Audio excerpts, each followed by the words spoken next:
नमस्कार, मैं हूँ आपके साथ मनीषा सिंह। न्यूज़ 18 के लाइव में आपका स्वागत है। तो आज नवरात्रि है शुरू हो चुके हैं। सबसे पहले आप सभी को नवरात्रि की शुभकामनाएं। और आज पहला दिन है नवरात्रि का और आज से ही एक मुहिम की शुरुआत हो रही है महिला सुरक्षा को लेकर के, उसे हम कहते हैं एंटी रोमियो स्क्वाड। और आज से मिशन शक्ति 2.0 की शुरुआत हो गई है, जिसके तहत मंचले जो हैं, जो स्कूल्स हो गए या फिर किसी भी भीड़ भाड़ के इलाके हो गए, वहां पर अपनी मनमानी नहीं करेंगे और अगर करते हैं तो उन पर सख्त कार्रवाई की जाएगी। इस पर चर्चा करने के लिए हमारे साथ वृंदा शुक्ला जुड़ रही हैं, जो डीसीपी महिला सुरक्षा नोएडा से हैं, और अपर्णा गौतम जुड़ रही हैं, जो डीसीपी सेंट्रल लखनऊ है। बहुत बहुत स्वागत है आप दोनों का। सबसे पहले आपको बधाई कि आपने इतनी अच्छी मुहिम की शुरुआत की है। अपर्णा जी, मैं आपसे जानने की कोशिश करूंगी कि ये एंटी रोमियो स्क्वाड क्या है 2.0। एक्चुअली एंटी रोमियो स्क्वाड पहले भी शुरू हो चुका है, इसे फिर से शुरू आपने किया है, ये क्या है, इसके बारे में आप बताएं। देखिए, जनपद में मिशन शक्ति लगातार चला है। एंटी रोमियो स्क्वाड हमारे चले हैं। और जो प्रथम कोशिश हम लोगों की रही है वो ये रही है कि जो महिलाएं एवं बच्चियां हैं उनसे एक संवाद पुलिस स्थापित कर पाए, ताकि जो एक जी कम्युनिकेशन गैप हमेशा से रहा है कि महिलाएं अपनी कंप्लेंट्स पुलिस को बताने में हिचकती हैं, उनको एक बिल्कुल। मौका मिल पाए उन कंप्लेंट्स को हमारे पास पहुंचाने का। जी दूसरा, एक भयमुक्त और एक सुरक्षा का माहौल उनको मिल पाए, भयमुक्त वातावरण मिल पाए, ये हमारा प्रयास रहता है।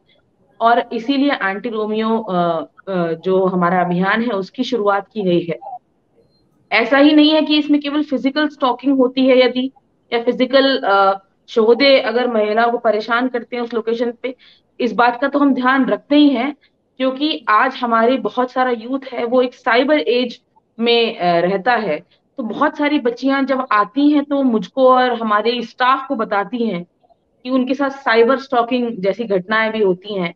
फोन पे कोई लड़का उनका नंबर ले लेता है और वो उनके साथ अभद्र व्यवहार करता है या उनको उनका पीछा करने का प्रयास करता है। जी ऐसी जी। समस्याएं भी महिलाएं जब हमें बताती हैं तो हमारा उद्देश्य ये रहता है कि उन समस्या अ, जल्दी से जल्दी सुलझा लें। साथ में बिल्कुल। जिस भी एरिया में हम जाते हैं, जब एंटी रोमियो अभियान हम चला रहे हैं, मिशन शक्ति का अभियान हम चलाते हैं, हमारा प्रयास ये रहता है कि उस एरिया की छोटी छोटी प्रॉब्लम्स जो जी महिलाओं को अफेक्ट कर सकती हैं, फॉर एग्जाम्पल पब्लिक ड्रिंकिंग की समस्या है, या फिर ऐसे लड़कों की समस्या है जो बाइक बेतरतीबी से चलाते हैं, कमेंट्स पास करते हैं, उनको भी हम टारगेट करते हैं, ताकि हम उस पूरे प्रॉब्लम को कॉम्प्रिहेंसिवली सॉल्व कर सकें। जी। वृंदा जी, आपसे भी जानने की कोशिश करूंगी कि नोएडा में किस तरीके की तैयारियां की गई हैं इसको लेकर के। हम भी बहुत कुछ उसी हिसाब से कर रहे हैं जैसे अपर्णा ने अभी बताया। हमारा भी बहुत मेजर टारगेट स्कूल्स और कॉलेजेस हैं, क्योंकि गौतम बुद्ध नगर एक किस्म से एजुकेशन हब भी है नोएडा का। यहाँ बहुत से इंस्टीट्यूशंस हैं और बहुत से अलग अलग जनपदों से यहाँ बच्चियाँ पढ़ने के लिए आती हैं, पीजीज में रहती हैं। पूरे पूरे ऐसे सेक्टर्स हैं जो पीजीज के लिए ही जाने जाते हैं। कॉन्सेंट्रेशन बहुत है वहाँ स्टूडेंट्स की। तो हम ऐसे एरियाज को हमने चिन्हित किया है और हमने लगभग 164 हॉटस्पॉट्स चिन्हित किए हैं जिनको हमारी टीम्स टारगेट कर रही हैं। उसके जी साथ साथ ही हमने आज से ही एक कैंपेन ये भी चलाया है कि कोई भी जनपद वासी जो हमें फीडबैक देना चाह रहा हो कि उनके नेबरहुड में कौन सा ऐसा एक पर्टिकुलर एरिया है या कोई गली हो, कोई मेजर सार्वजनिक स्थल हो जहाँ पे वो चाहते हैं कि इस तरह की एक ड्राइव चले जो न्यूसेंस मॉन्गर्स हैं उनको राउंड अप करे पुलिस। तो उसके लिए हमने एक नंबर इशू किया है कि वो हमको उस पर सूचना दे सकते हैं और हम उसी दिन या अगले दिन वहाँ पर एक ड्राइव लॉन्च कर देंगे। इसके साथ साथ हम जनपद वासियों को इनवाइट भी कर रहे हैं, खासकर महिलाओं को और बच्चियों को, कि वो इस क्लेंसिंग ड्राइव में हमारे साथ आएं। इससे मन में कॉन्फिडेंस भी बढ़ता है, अपने एरिया से और फेमिलियरिटी होती है। लोगों से पूछताछ करने का कॉन्फिडेंस आता है कि उस एरिया में क्यों घूम रहे हैं, क्या कर रहे हैं। तो ये थोड़ा एक नई चीज़ है जो हम इस बार अपने एंटी रोमियो ड्राइव में शामिल करना चाह रहे हैं। जी।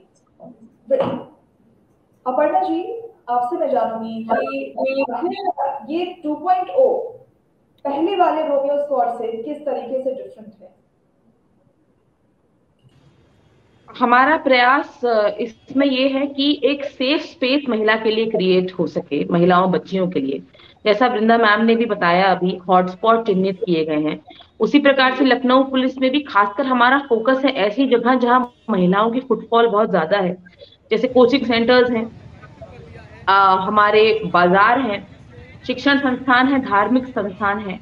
ऐसी जगह पर हम लोग सादे वस्त्रों में भी महिला कांस्टेबल्स को प्लेस कर रहे हैं, और ये देख रहे हैं कि उनके आसपास का जो एनवायरनमेंट है उनके लिए सेफ हो, एक सेफ कम्यूट उनको प्रोवाइड हो सके, वो सेफ स्पेस में अपना कार्य कर सकें। क्योंकि लखनऊ राजधानी है और यहाँ पर ऐसी बहुत सारी जगह हैं जहाँ महिलाएं बड़ी संख्या में काम करने के लिए भी आती हैं।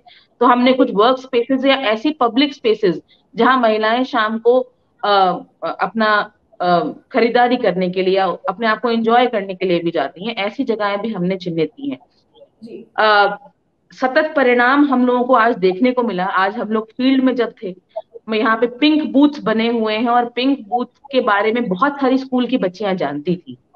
हमारा प्रयास 2.0 में ये रहेगा कि हम लोग ज्यादा संवेदनशीलता से इन प्रॉब्लम्स को सॉल्व कर सके। जो गैप कम्युनिकेशन का कभी कभी हो जाता है, क्योंकि बहुत सारी महिलाएं आने में हिचकती हैं, वो गैप हम ब्रिज कर सके, और साथ ही कॉम्प्रिहेंसिव रूप से एक सेफ पब्लिक स्पेस महिलाओं के लिए बना सके। जी। वृंदा जी, हमने पहले भी देखा है कि जैसे कि कोई लड़का और लड़की साथ में पार्क में बैठे हैं तो उनके खिलाफ भी एक्शन होते हुए हमने देखे हैं, नोटिस किए हैं। लेकिन अगर कोई लड़का और लड़की अपनी मर्जी से बैठे हैं, या फिर वो लवर्स हो या फिर फ्रेंड्स हो, वो उनकी मर्जी है, वो उनका पर्सनल प्रॉब्लम है या फिर पर्सनल लाइफ है, इसमें इंटरप्शन होना क्या सही है? नहीं, बिल्कुल भी सही नहीं है। और पहले जब भी एंटी रोमियो स्क्वाड की कार्रवाई चली है तो समय समय पर कई बार ये क्रिटिसिज्म भी निकल के आया है कि कई बार ओवर एक्टिविज्म हो जाता है पुलिस के पार्ट पे, और कुछ जो कंसेंशुअल रूप से पुलिस पार्क्स वगैरह में बैठे होते हैं उनको भी पुलिस थोड़ा पुल अप कर लेती है। तो इसको रेक्टिफाई करने के लिए अब यही होता है कि हम अपनी टीम्स को निरंतर ब्रीफ करते हैं।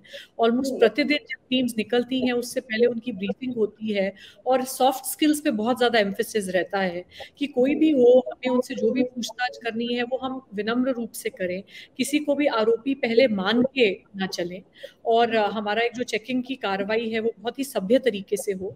और इसके साथ साथ ही कि हम किसी पे भी वैल्यू जजमेंट ना पास करें। अगर कोई अपनी मर्जी से बैठा है, वो किसी भी तरह के तरीके से तैयार हुआ हुआ है, तो इसमें पुलिस का जजमेंट पास करने का कोई मतलब नहीं है, और इस तरह के लोगों को बिल्कुल भी डिस्कस किया जाए जो जिनको पुलिस की सहायता की आवश्यकता नहीं है। बिल्कुल बिल्कुल। अपर्णा जी, इससे कई बार ऐसा होता है कि इस स्क्वाड या फिर इस मुहिम के चक्कर में बहुत सारी चीजें ऐसी हो जाती हैं कि वो मिसयूज हो रही हो पावर की, आप इससे कैसे बचेंगी? देखिए, सम एक्सपीरियंसेस या कुछ ऐसे प्रकरण आए हैं जहां पर शायद ओवर अब्यूज हुआ हो, या सुना गया कि ऐसा हुआ है। हम लोगों की ये एंटी रोमियो की ड्राइव है, प्रमुखता से हमारी महिला सब इंस्पेक्टर्स, हमारी महिला कांस्टेबल्स लीड कर रही हैं, और वो पब्लिक स्पेसेस में जा रही हैं। हम लोगों की ट्रेनिंग इस प्रकार है कि वो संवेदनशीलता से कार्य करें। हम लोग उनको ट्रेन भी कर रहे हैं, सॉफ्ट स्किल्स में भी ट्रेन कर रहे हैं, और खासकर सबसे ज्यादा आइडेंटिफिकेशन में हम लोग उनको ट्रेन कर रहे हैं कि एग्जैक्टली वो प्रॉब्लम को पहले आइडेंटिफाई करें, फिर उसको एड्रेस करें। जी। अपने मन से, अपने पैटर्न से उस प्रॉब्लम को अज्यूम ना करें। संवाद प्रथम रूप से स्थापित करें। जो वहां लड़कियां रह रही हैं उनसे संवाद करें, जो महिलाएं रह रही हैं या वहां जा रही हैं उनसे संवाद स्थापित करें, और उनको जो समस्या है उसको निराकरण करें, उसका निराकरण करें। आई थिंक ये अप्रोच हम लोग यूज लंबे समय से करते आ रहे हैं, और हमारा फोकस रहेगा कि हम इसी अप्रोच पे स्टिक करें, तो हम बेहतर रिजल्ट्स दे सकते हैं, हम सटीक रिजल्ट्स दे सकते हैं। और जो इंसिडेंट्स कभी सुनने के लिए भी मिलते हैं, यदि वो इंसिडेंट्स नहीं होंगे, ऐसा मुझे पूर्ण विश्वास है। बिल्कुल। वृंदा जी, आखिर इस Romeo season 2, anti Romeo squad season 2 की जरूरत क्यों पड़ गई? क्यों, क्या पहले वाला जो एंटी रोमियो स्क्वाड था वो कारगर नहीं था, जो अब फिर से इसको चलाने की, इस मुहिम को फिर से शुरू करने की जरूरत पड़ गई? नहीं, ये नहीं कह सकते कि कारगर नहीं था, बहुत सफल था और ये एक ऐसा मॉडल था जिसकी चर्चा देश भर में हुई जब ये लॉन्च किया गया था। लेकिन मुझे लगता है कि एक जो पेट्रियार्की है जिससे हमारा समाज ग्रस्त है, जिससे कि सार्वजनिक स्थलों पर पुरुष जो हैं ओवर कॉन्फिडेंट महसूस करते हैं, ये महसूस करते हैं कि वो कुछ भी कर सकते हैं, और महिलाएं हिचकिचाती हैं अपनी समस्या बताने में, या अगर उनके साथ कोई आपत्तिजनक व्यवहार होता है तो उसका विरोध करने में। तो ये बहुत लंबे समय से चली आ रही बहुत कॉम्प्लेक्स समस्याएं हैं जिनका कोई ओवरनाइट समाधान नहीं किया जा सकता। तो इस तरह की जो मुहिम है या इस तरह के जो हमारे इंटरवेंशन है, ये हमें रेगुलरली चलाने हैं। और एक्चुअली ऐसा नहीं है कि बीच में बंद हो गए थे, एंटी रोमियो स्क्वाड सभी जनपदों में क्रियाशील हैं और वो अपनी एक्टिविटी निरंतर करते रहते हैं। समय समय पर बस ये होता है कि उसे विशेष अभियान के रूप में चलाया जाता है, लेकिन ये किस्म से पुलिस की एक सेवा है जिसे निरंतर प्रदान करने की आवश्यकता है ताकि प्रतिदिन सार्वजनिक स्थलों को सुरक्षित रखा जा सके। जी, अपर्णा जी, इस तरीके से वृंदा जी ने कहा कि लड़कियां हिचकिचाती हैं अप्रोच करने में, अपनी प्रॉब्लम्स आप तक पहुंचाने में। तो आप लोग कोई पैसेज या इजी पैसेज या फिर कोई इजी वे उनके लिए आप कर रही हैं जहाँ पे वो आप तक पहुंच सके? खुद भी अगर हो सकता है कि हमेशा जो ये ई चीज़ें का मामला है ये सिर्फ रोड पे नहीं हो रहा है या फिर हमेशा आपके पेट्रोलिंग वाले एरिया में नहीं हो रहा है, तो अगर उनके साथ कोई छेड़छाड़ होती है तो आप वैसा माहौल उन तक पहुंचा रहे हैं जहां वो खुद से कॉन्फिडेंटली आकर के आपके पास अपने मुद्दों को रख सके या अपनी परेशानी आप तक सुना सके। देखिए, हम लोग उनको बीइंग महिला अधिकारी, हम लोग बेटर उनसे कनेक्ट कभी कभी कर पाते हैं, क्योंकि बच्चियों से हम अपने एक्सपीरियंसेस या अपनी बातें अच्छे से शेयर कर पाते हैं। और बहुत सारी बच्चियां, जब हम लोग जन समस्या सुनते हैं अपने ऑफिस में, तो आके ऐसी प्रॉब्लम्स हमें बताती भी हैं।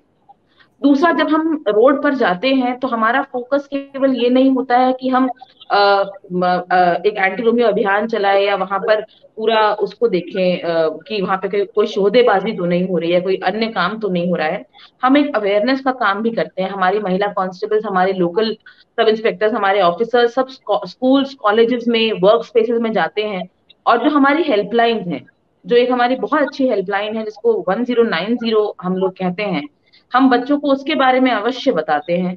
क्योंकि वहां पर यदि महिला चाहे तो अनोनिमसली अपनी कंप्लेंट दर्ज कर सकती है, उसको अपनी पहचान उजागर करने की आवश्यकता नहीं है। तो जो एक हिचक जनरली होती है, या उनको लगता है कि पेरेंट्स क्या कहेंगे, तो वो हिचक उनके मन से चली जाती है। दूसरा, बहुत अच्छी बात है कि पिंक बूथ यहाँ लखनऊ पुलिस के द्वारा स्थापित किए गए हैं, श्रीमान सीपी सर के निर्देशन में। और यहाँ पे जो पिंक बूथ्स हैं, हम लोग आज कॉलेजेस में गए, आज बाजारों में गए, ऐसी जगह पर इन पिंक बूथ्स को लगाया गया है जो महिलाओं के लिए एक ऐसी जगह बन गए हैं जहां वो जाके अपनी बात को अच्छे से कॉन्फिडेंस से एक एरिया में रख सकती हैं।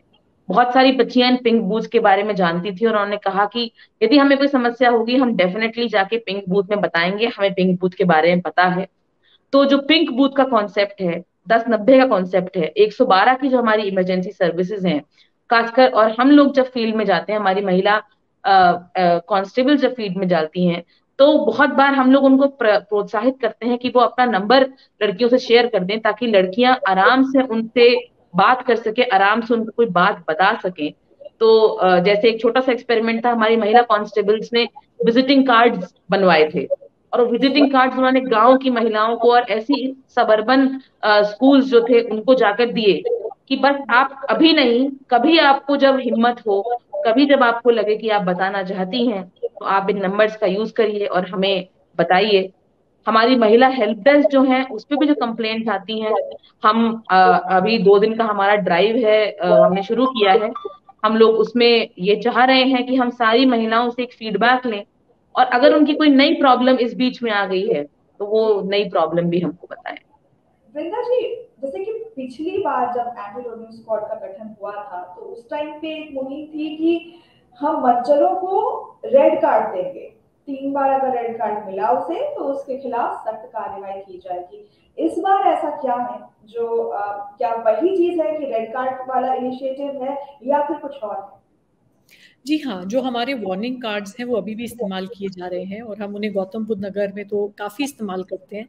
एक जो हमने अपने स्वतंत्रता से थोड़ा एक्सपेरिमेंटेशन करने की कोशिश की है। हमने अपने रेड कार्ड में नीचे पेरेंट के लिए भी एक वार्निंग, उनके जो माता-पिता हैं, उनके लिए भी एक वार्निंग और एक हिदायत प्रिंट की है और उसके बाद उसके नीचे सबसे जो बॉटम पार्ट है, जो रिसीट हम फाड़ के अपने पास रिकॉर्ड के लिए रख लेते हैं, वो है उनके पेरेंट की तरफ से एक प्लेज साइन करना कि मुझे अपने पुत्र के आपत्तिजनक व्यवहार के बारे में पुलिस द्वारा सूचित कर दिया गया है और मैं इसकी जिम्मेदारी लेता हूँ और भविष्य में ये नहीं किया जाएगा। तो मुझे लगता है कि इससे एक तो थोड़ी और गंभीरता आती है, माता पिता भी अवगत होते हैं कि बाहर घूमते हुए कैजुअली उनके बच्चे क्या कर रहे हैं और शायद किसी के लिए कोई असहज स्थिति उत्पन्न कर रहे हैं। तो क्योंकि हम सभी का ये एक सामाजिक दायित्व है कि हम बिहेवियर में कोर्स करेक्शन करें। जो शोधे ऐसे घूम रहे हैं, हमारा मकसद ये नहीं है कि हम नौजवानों के खिलाफ बेकाबू होकर विधिक कार्रवाई करें जिससे उनके भविष्य पर कोई गलत प्रभाव पड़े, लेकिन हम सचेत करना चाहते हैं उनके और उनके परिवारों को, और परिवारों को रोप इन करने से मुझे लगता है कि काफी लाभदायक रिजल्ट मिल रहा है। इस वक्त की मैं कहूँगी उपलब्धियां अगर आप बताएं हमें, जो एंटी रोमियो स्क्वाड की तरफ से हुई हो, जैसे फर्स्ट फेज जो रहा है एंटी रोमियो स्क्वाड का और अभी तक तो आज तो शुरुआत ही है खैर एंटी रोमियो स्क्वाड सीजन 2 की, लेकिन फर्स्ट में उपलब्धियां अगर आप हमारे ऑडियंस को बताएं कि कितने अभी तक रजिस्टर हुए हैं केसेस और कितने काबू पाई गई है लॉ एंड ऑर्डर को लेकर के इस वक्त स्थिति। जी, जैसे गौतम बुद्ध नगर में मैं लगभग पिछले 2 साल से कार्य कर रही हूँ। तो 2 साल से जैसा कि मैं आपको कह रही थी कि एंटी रोमियो स्क्वाड्स तो निरंतर कार्रवाई कर ही रहे हैं। तो हमने लगभग 11,000 लोगों को की चेकिंग की है और 11,000 लोगों को वार्निंग कार्ड्स इशू किए गए हैं, जिसमें से लगभग 250 के विरुद्ध मुकदमे पंजीकृत किए गए और उससे थोड़ी कम लेवल की कार्रवाई जैसे निरोधात्मक कार्रवाई जिसको हम कहते हैं, वो लगभग 7,000 लोगों के खिलाफ की गई। जी, अपर्णा जी आप बताइए किस तरीके से अगर आपके जहन में कोई बात आ रही हो, कोई केस ऐसा याद आ रहा हो जहां पर एक रिमार्केबल विक्ट्री हुई हो इस अभियान की, इस मुहिम की। अभी हम कुछ दिन पूर्व फुट पेट्रोलिंग यहाँ कर रहे थे और एक बहुत ही सामान्य से नेबरहुड से हम लोग जा रहे थे। वहां पे बहुत सारी औरतों से रुककर जब हम लोगों ने बात की तब उन्होंने बताया कि यहाँ से करीब 200 मीटर आगे एक ठेका है और अक्सर वहां से जब लोग वापस आते हैं तो एक टिप्पणियां महिलाओं पे करना या फिर बच्चियां अगर अपने घर के बाहर बैठी हुई हैं जो शाम के वक्त अक्सर बैठ जाती हैं तो उनको बैठने में थोड़ी असहजता महसूस होती है। ये बात हमें उनके द्वारा बताई गई और हमने तत्परता से इसमें संज्ञान लिए। सबसे पहले हमने वहां पे जो पब्लिक ड्रिंकिंग हो रही थी उसको बंद करवाया। इसके साथ ही हमने ये प्रयास किया कि वहां से जो भी रिस्पॉन्सिबली जो जो भी व्यक्ति निकले रिस्पॉन्सिबली निकले और विद इन अ वीक एक हमें अच्छा संदेश ये मिला कि जब हम दोबारा वहां पर गए अराउंड 10 डेज बाद तो वहां की महिलाओं ने कहा कि अब बहुत सुधार है। बहुत कोई हैबिचुअल हो या कोई ऐसा व्यक्ति हो जो मान नहीं रहा हो, क्योंकि एक समय लगता है सबके बिहेवियर पैटर्न को मॉडिफाई करने में, बस वही समस्या है। लेकिन जो वृहद रूप से पहले होता था या फिर उनको असहजता महसूस होती थी अपने घरों के बाहर बैठने में, वो प्रॉब्लम अब सॉल्व हो गई है। बेसिकली है सोसाइटल प्रॉब्लम। लोगों को रिस्पॉन्सिबिलिटी लेनी चाहिए, पुरुषों को रिस्पॉन्सिबिलिटी लेनी चाहिए कि वो ऐसे किसी को असहज महसूस नहीं कराएं, परंतु पुलिस उसमें आगे आई और उन्होंने इस रिस्पॉन्सिबिलिटी को पूर्ण किया और एक अच्छा परिणाम हमको मिला। बिल्कुल। वृंदा जी आप कुछ रिमार्केबल इस तरह की विक्ट्री आप देख पा रही हो, आपको कुछ याद आ रहा हो कोई ऐसा इंस्टेंस जहां पर सच में बहुत महिलाओं को सहायता मिली हो इससे? जी, तो इसी तरह का एक स्टोरी मेरे पास भी है कि एक सोसाइटी थी ग्रेटर नोएडा में जिसके आसपास काफ़ी अंधेरा था। वो सोसाइटी पर से बहुत अच्छी है लेकिन उसके आसपास कुछ गांव हैं और सोसाइटी के आसपास बहुत अंधेरा है। तो जो हेजेस सोसाइटी के आसपास हैं उनमें कुछ गैप्स हैं।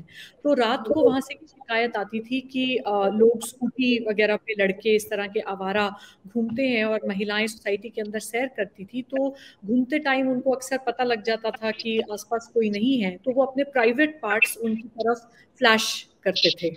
और इसके कारण महिलाएं बहुत भयभीत थी। पेरेंट्स अपनी छोटी बच्चों को बाहर नहीं भेजते थे वॉक्स के लिए। तो उन्होंने हमारे से शिकायत की और हमने निरंतर मतलब कुछ दिन के लिए रेगुलर वहां पे पेट्रोलिंग की। और उससे वहां की जो लोकल महिलाएं थी कुछ जो आगे आई और उन्होंने कहा कि पुलिस हमेशा तो सिर्फ यहाँ नहीं रह सकती, तो हम एक अपना स्क्वाड फॉर्म करेंगे और जैसे आप पेट्रोलिंग करते हैं तो अब आपका काम हम कैरी फॉरवर्ड करेंगे और हफ्ते में एक दिन जो यहाँ की महिला बीट कांस्टेबल्स हैं वो आ जाएं और वो हमारे साथ में करें। तो ये एक बहुत अच्छा एग्जाम्पल है कि कैसे पुलिस की कार्रवाई से प्रभावित होकर वहाँ कम्युनिटी ने ये वो आगे आए और उन्होंने कहा कि नहीं हम भी इसमें सहयोग करेंगे। और वहाँ वो निरंतर पेट्रोलिंग करते हैं। सप्ताह में एक बार पुलिस उनके साथ पेट्रोलिंग करती है जिससे ये जो समस्या थी उसमें हमने कई लोगों को अरेस्ट किया, उसमें उनके खिलाफ कार्रवाई हुई और ये समस्या लगभग अब पूरी तरह से नियंत्रित की जा चुकी है। अपर्णा जी, अगर आप देखें जैसे कि पेट्रोलिंग लगातार निरंतर पेट्रोलिंग हो रही है, तो जाहिर सी बात है कि अगर वो पेट्रोलिंग हो रही है तो सिर्फ एंटी रोमियो स्क्वाड के तहत नहीं हो रही है, सिर्फ बच्चों की खुजारी नहीं हो रही है, बल्कि जो बाकी भी क्राइम रेशियो, जैसे हम कहेंगे कि क्राइम रेशियो भी इससे घटा होगा, क्योंकि निरंतर आप लोगों की पेट्रोलिंग हो रही है और इससे जो है जो क्रिमिनल्स हैं वो भयभीत, जो छोटे मोटे क्रिमिनल्स हैं, चेन स्नैचर्स हो गए या फिर किसी भी तरीके के क्रिमिनल्स हैं जो छोटे स्तर पर हैं, उनकी रेशियो में भी गिरावट दिखाई दे रही है क्या?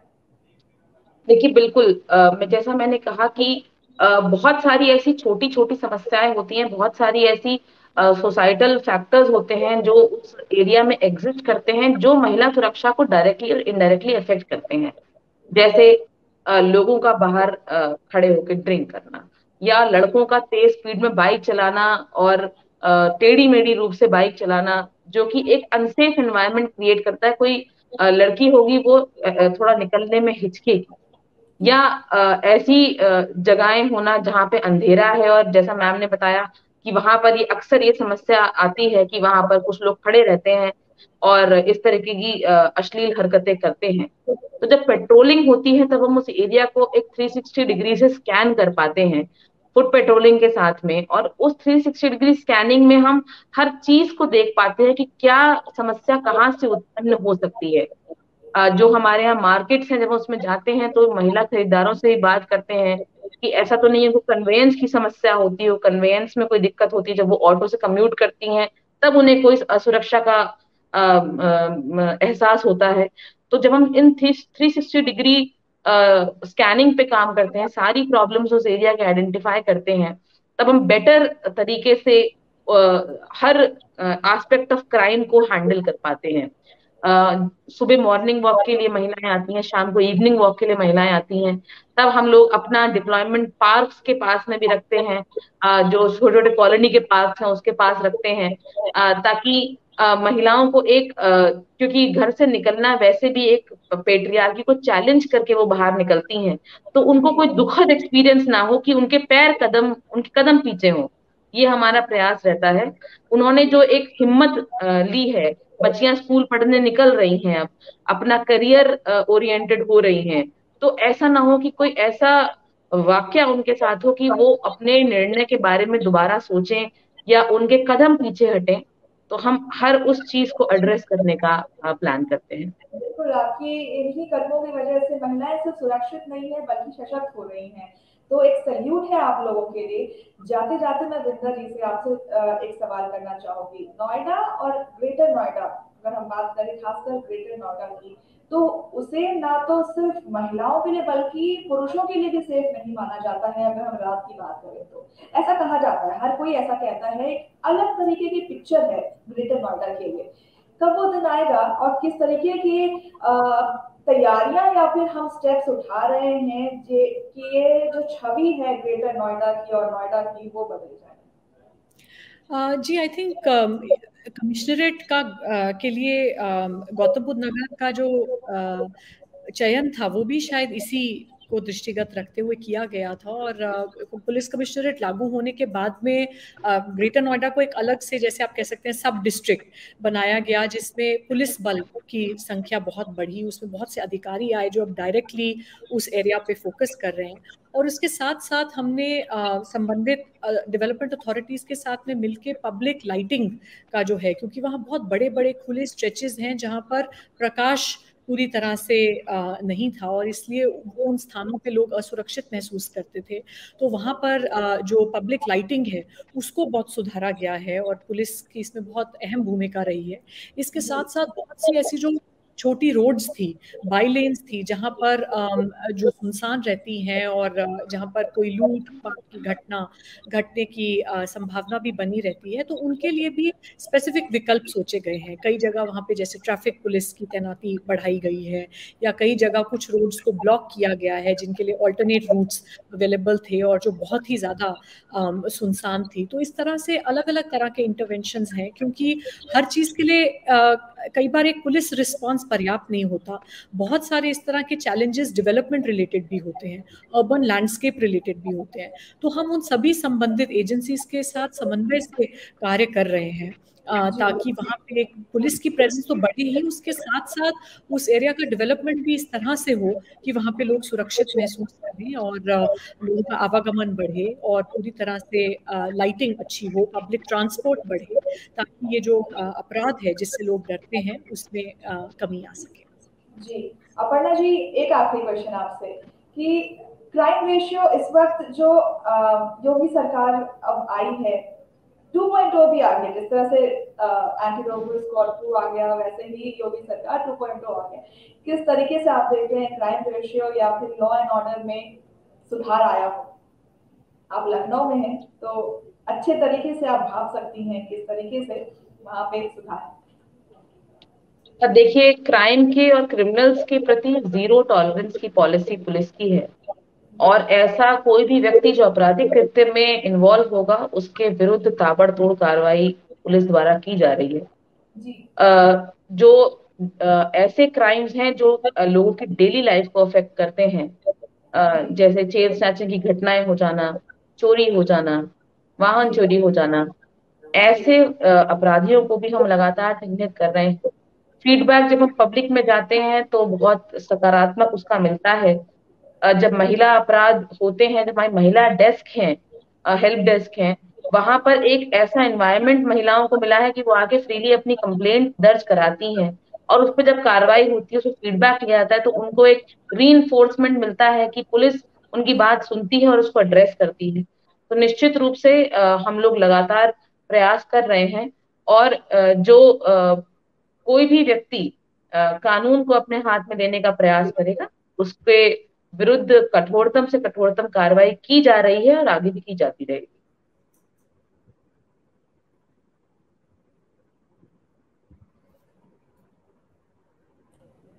मैं कह रही थी बहुत बहुत शुक्रिया आप दोनों का, सॉरी माइक म्यूट हो गया था, हमारे साथ जुड़ने के लिए। आप वो हैं जो है ना, मतलब महिलाएं आपकी वजह से सिर्फ सुरक्षित नहीं है, सशक्त हो रही हैं, स्ट्रांग हो रही हैं, एम्पावर हो रही हैं।